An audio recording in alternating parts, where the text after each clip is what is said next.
পিস্তল, Chinese রাইফেলের মতো মারণাস্ত্র থাকবে না পুলিশের হাতে। এসব অস্ত্র ব্যবহার করতে পারবে আর্ম পুলিশ। এছাড়া র্যাব পুনর্গঠনেরও সিদ্ধান্ত নিয়েছে স্বরাষ্ট্র মন্ত্রণালয়। সচিবালয়ে এ নিয়ে ব্রিফিংয়ে স্বরাষ্ট্র উপদেষ্টা আরও বলেন, আওয়ামী লীগের পক্ষে মিছিল কর্মসূচি হলে সন্ত্রাস বিরোধী আইনে ব্যবস্থা নেওয়া হবে।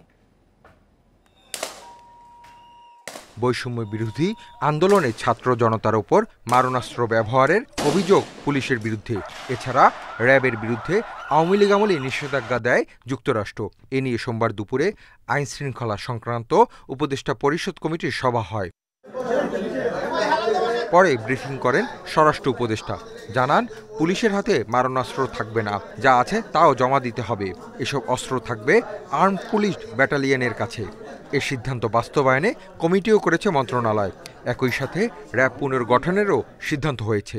র্যাব এই পুনর্গঠন কিভাবে হবে, এটা এই নামে থাকবে কিনা, এই ড্রেস থাকবে কিনা, বা এই ফোর্স থাকবে কিনা, বা কিভাবে অর্গানাইজ হবে, এই জন্য আমরা একটা কমিটি করে দিয়ে দিচ্ছি। পুলিশের হাতে যেন আর কোনো মরণাস্ত্র না থাকে, এগুলি তাদের জমা দিয়ে দিতে হবে।